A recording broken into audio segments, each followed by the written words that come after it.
may get ticketed.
There we go. So you just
Welcome to the Westline Anytime Conference Center.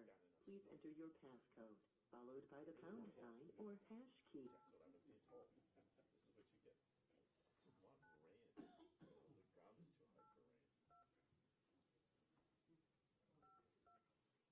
If you are the moderator, press star. Please enter your moderator code.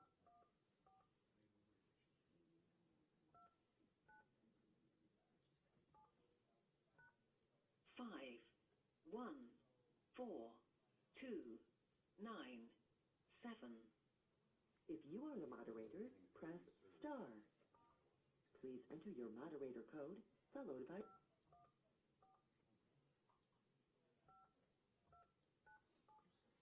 Your call has been placed in conference. You are the first caller to join the conference. Please wait for further participants.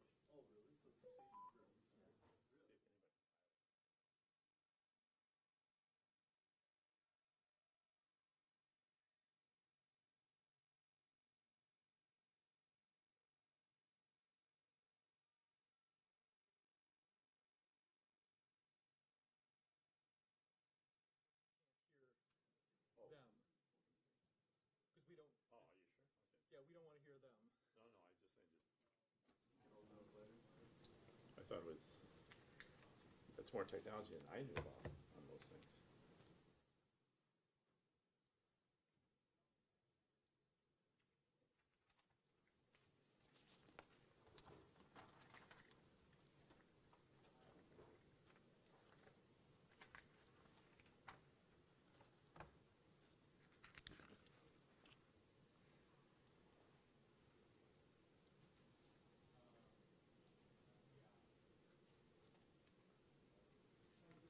This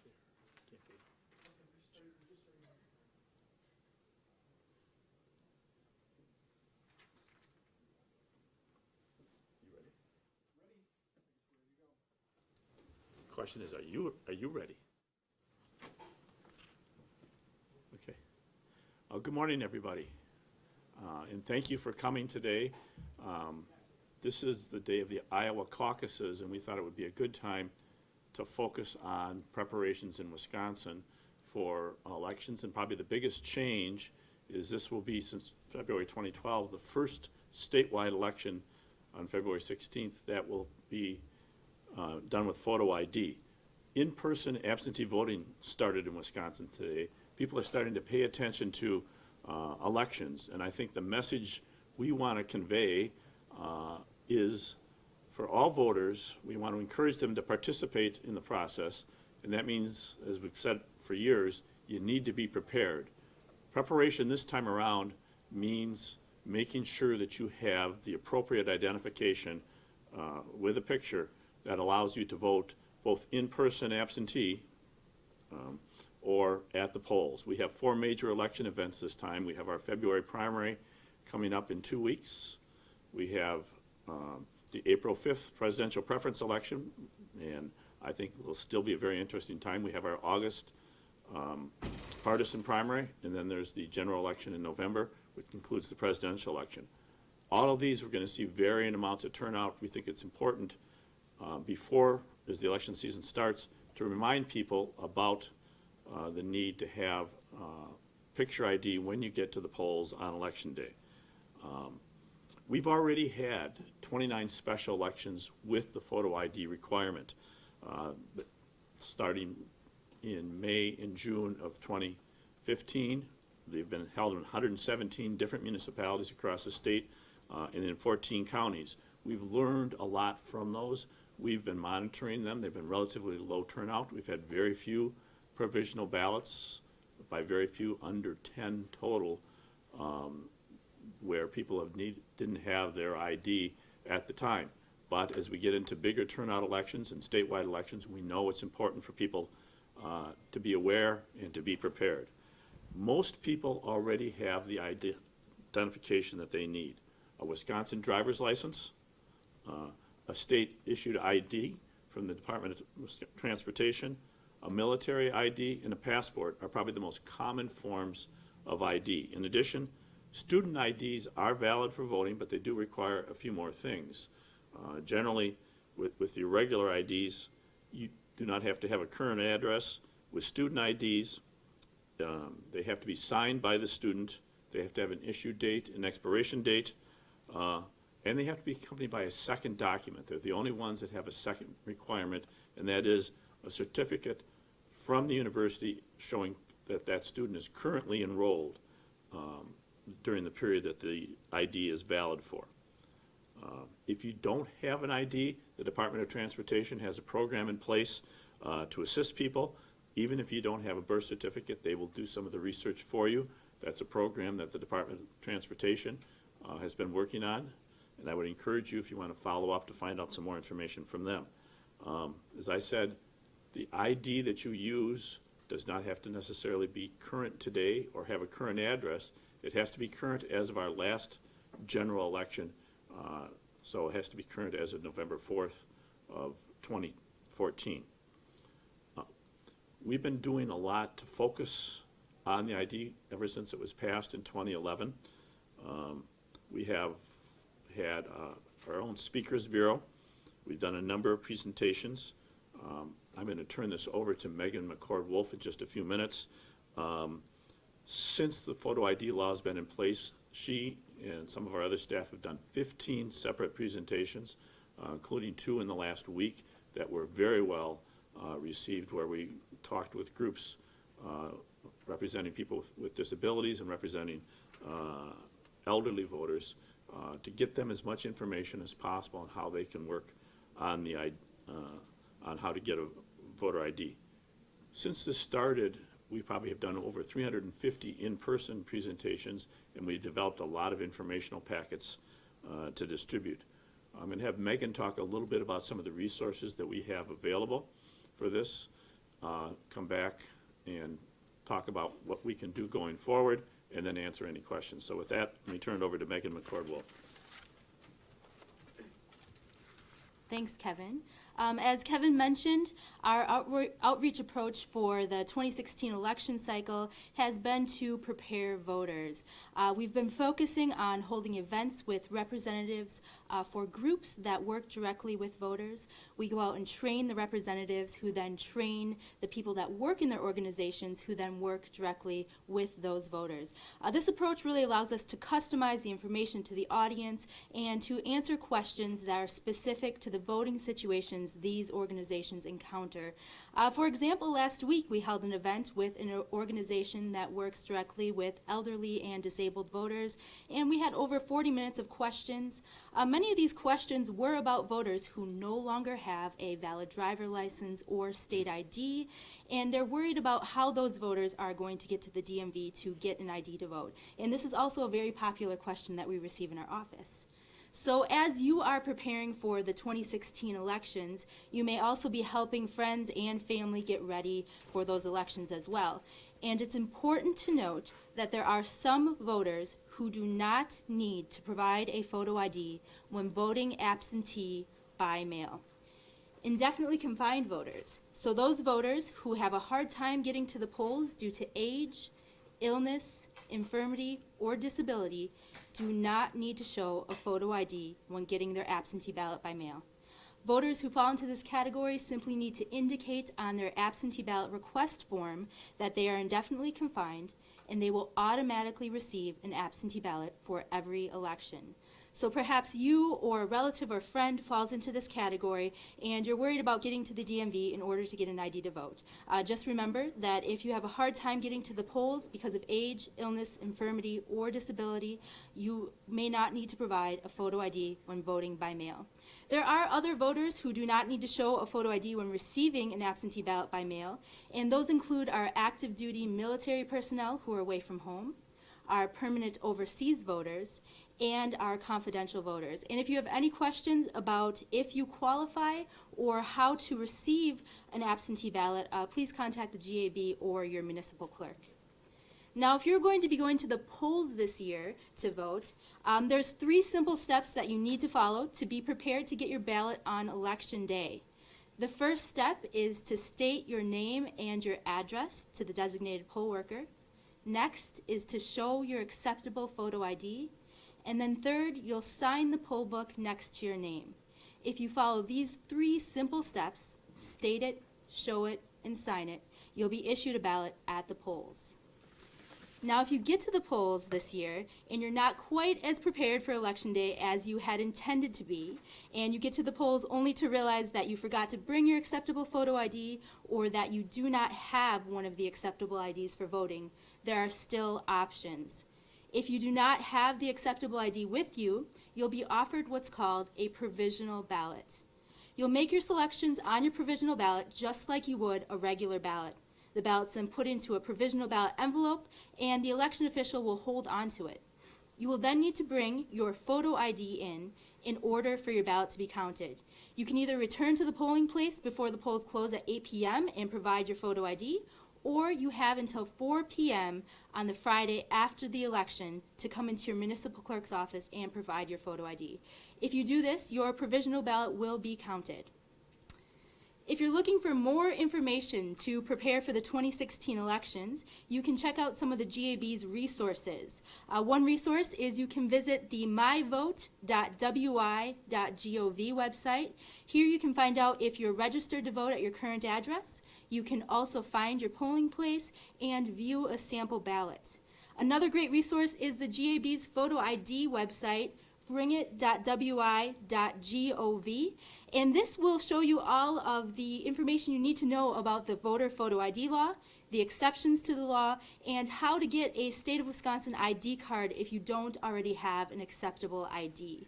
On the bringit.wi.gov website, you'll also find informational videos, TV ads, radio ads, brochures, and handouts. We encourage you to take a look at this information available on our websites to make sure that you are ready for Election Day. I'm now going to turn it back over to Kevin to talk about more of the ways that you can help us spread the word about photo ID and make sure that everybody's ready to vote in 2016. Thank you, Megan. just to follow up on things, we're going to show you a couple of our resources that we have developed. The Government Accountability Board spent over $700,000 developing brochures, radio, television, advertising as we got into 2011. In 2015, when the photo ID law came back into place, staff worked hard to make sure we had everything updated because there were some changes in the process as a result of the Wisconsin Supreme Court decision relating to this. We spent some additional money updating all of our advertising to reflect that. We will spend a little bit more when the Government Accountability Board transitions into the Elections Commission to change some of the taglines on our advertising as well. But we have a lot of resources that have been very effective since April and were effective prior to that time. We'd like to show you some of those. We will be reaching out to try and promote media organizations utilizing these resources, but it's the same things we're giving to our local clerks, to the various groups that Megan and the rest of the team are reaching out and talking with. So I'll have Reed give you some things on our smart board here, and then I'll be happy to answer any questions. So on the page, if you look at, there's a multimedia link there, and you will see that will take you to a page that has some informational videos, TV ads, posters, brochures, and radio ads. Here is one of the TV spots. Most Wisconsin voters already have a photo ID. If you don't, You can get a free Wisconsin state ID Before the next election. to get your free ID, head to the Division of Motor Vehicles. and take a few documents with you. Proof of your name, date of birth, and U.S. citizenship, like a certified birth certificate. If you don't have a birth certificate or other documents, the DMV can still help you get a free ID for voting. For a complete list of the documents you can use, visit bringit.wisconsin.gov. And don't forget to bring your ID to the ballot.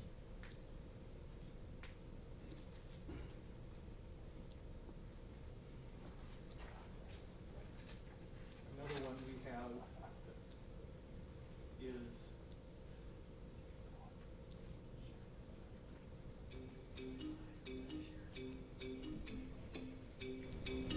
Let's find out what to expect at the polls.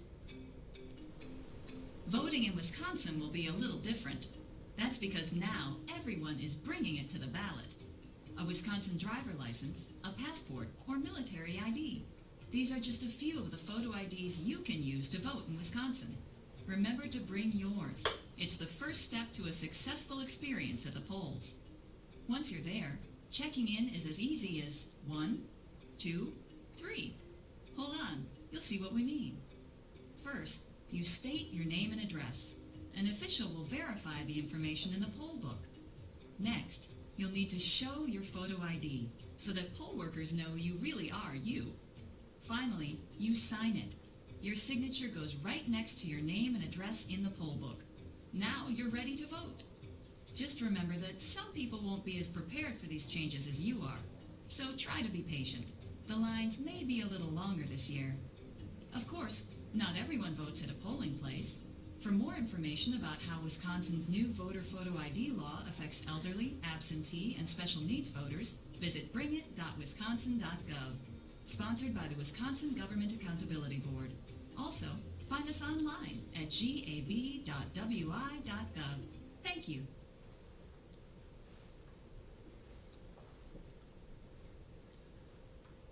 You are the only participant in the conference. Please press any key on your keypad to remain in conference. Actually, you're all participating as well.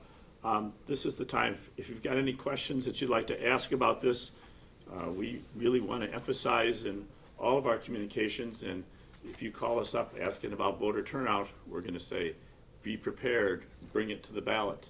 You might even hear the state it, show it, sign it, getting worked into our conversations, but we want to do as much to remind people, particularly as we start the election cycle, to be prepared to bring that ID when they come to vote. So I'll be happy to take any questions. There hasn't been any funding provided for paid advertisements to educate people about voter ID. In your view, would that be helpful for lawmakers to provide that? Is that something that's any kind of an omission in terms of an effort on the state's behalf to educate voters that this requirement is in place? Well, anything would be helpful. That's one of the reasons why we're having this press conference. We updated everything because we wanted to make the tools available. The board discussed the process. We recognized that the money the legislature gave us, we spent a lot of it to develop these processes, and we gave back money at the end when photo ID was put on hold. It wasn't put into our budget because it was on hold at the time. It has been discussed publicly. We've had people raise the issue. The legislature's obviously been focused on a number of different things. If money's available, we are prepared to go forward. As we're encouraging voters to be prepared, we're prepared to go forward. Have you been fielding any questions from clerks? I mean, do they feel relatively well prepared at this point? We've gotten a lot of questions. One of the things we did with these special elections, the 29 special elections we had, is we tried to monitor how they went, reach out to the clerks afterwards. What was your experience on this? What's the kind of feedback that you're getting? We've had a couple of webinars that we train our clerks on where we familiarize them with the resources that are available. Most of them, we spent a lot of time in 2011, 2012 getting them ready. So a lot of the work that we did before photo ID started, we just had to resurrect for them. We did a very good job of training. The 350 presentations I talked about did not include our outreach to clerks, but we had a number of meetings face-to-face with them in 2011, 2012, because we saw this as one of the biggest changes in election administration that most of us have seen in our lifetime. It's certainly not on the same par as extending suffrage, but it is big administratively for people in Wisconsin. And Wisconsin's always had a very high turnout, so we wanted to focus on these kind of things. The clerks have been very receptive on this, and we're promoting these resources as well because they're connected in their municipalities, their local media outlets, that maybe they can drive them to some of this information. You mentioned that you had learned some lessons from when this requirement had been in place for the special elections. What were some of the lessons that you've learned, and what, if anything, did they tell us about how this is going to play out in November when you have the high turnout election? You really have that. Well, we're hoping that 3 elections before the high turnout help set the stage for this. And we're hoping again to have a lot more discussion on this in October of this year. But, the kind of lessons we learned were really what works, what's effective, in terms of communicating to the clerks and reminding them, making sure that they don't forget to train their poll workers on this issue. It was really that kind of give and take with the clerks. We didn't get, most of what they reported was, we didn't have any problems. And I can tell you that even observing elections, in 2011 we had a lot of elections due to the recalls in 2012. We saw people, even when the photo ID law was not in place, prepared to show identification when they came in. We watched in 2011, before there were a number of special elections, including the recalls, where it was an optional show the ballot. So we think there's a pretty good groundwork already in Wisconsin. There's a lot of people who didn't even know that it was on hold. Again, we just know that there are groups of individuals, elderly, poor, minority, students, who are going to have a harder time being prepared, and we want to make sure that we do this kind of outreach so that they do bring the appropriate ID when they come to vote. Most of the votes are going to be in person, whether it's absentee or whether it's by absentee in person or at the polls. Yes? And if you don't end up getting funding to pay for other ads or things, do you think what you're doing right now will be enough to get people educated? I think you can always do more, but we're not going to sit on our hands on this. We will continue to do outreach. We'll continue to keep the message out there. If you look at, it's not on my tagline, but on a lot of our emails, it reminds people when they communicate with us that photo ID is in place to bring it to the ballot. We really want to encourage people. I think we were really happy with what we invested our resources on in 2011 to develop this type of advertising. I saw a couple of people smile. I assume it was the cheesehead in Paris. But, I think it's a simple message and it resonates, but again, we're trying to get people, you gotta be prepared, you've gotta be patient, you really gotta persevere, but it can be done. And do you have a ballpark for how much you've spent this year updating material? We spent about $35,000, maybe a little bit more, our initial estimates. I just happened to look at that when we were talking to the board about it in April. We anticipated spending about $35,000. I think it went up a little from that to update these materials. We'll spend, I think, another 15 or 20 changing the logo, the G.A.B. reference after June 29th. Yes? How cooperative have the colleges and universities been in Wisconsin and letting their students know what the students are going to need to have and preparing certificates for those students who need certificates? Well, I wouldn't say it's a question of cooperation. They've definitely had outreach with us. One of the things we did back in 2011 and 2012 was lay the groundwork to have some really good lines of communication going. And we've had a lot of conversations with people at the universities since it's been resurrected. It's not been a question of resistance. It's really been, we've got a very good dialogue going on. We did that with the Department of Transportation as well. But the university system and private colleges were contacting us when it came back in. We've talked to them about reminding them of the requirements. There's been a lot of discussion. There's been a lot of policy considerations that they've had to make, like whether they want to make their regular ID a permanent ID or whether they want to have a special ID. And those are decisions they have to make based on their own funding, because the way the legislature set it up for student IDs, it can only be valid for a 2-year period of time, and it does have that additional requirement. So we just updated the chancellor from Madison, sent out a blog earlier, found a couple things that we thought you needed to update. I think one of the election dates was wrong. So it's been very good. They've let us know what they're sharing. We've had a chance to look at their materials. So I guess in that sense, cooperation is a good thing. So you've contacted the universities and colleges in the state, or they've contacted you? How did that go? It's a two-way street. We do our own outreach to them in a sort of a general, remind them of all the communications we had in the past, encourage them to contact us. So the UW system schools, for instance, are totally informed about this? We have shared everything with them, yes. Other questions? I'm not going to ask anybody to show it before you leave, but again, we want to encourage you to avail yourself of the resources. You'll be hearing us restate this message over and over again throughout 2016. And we really think that it's important for people to be reminded of this. And again, I look forward to communicating with you in the future on this. Thank you. There's hard copies of the news releases here. There's 2 of them. We've also got some posters. We've got some of these that show all the different types of acceptable IDs. So help yourself to any of the materials here.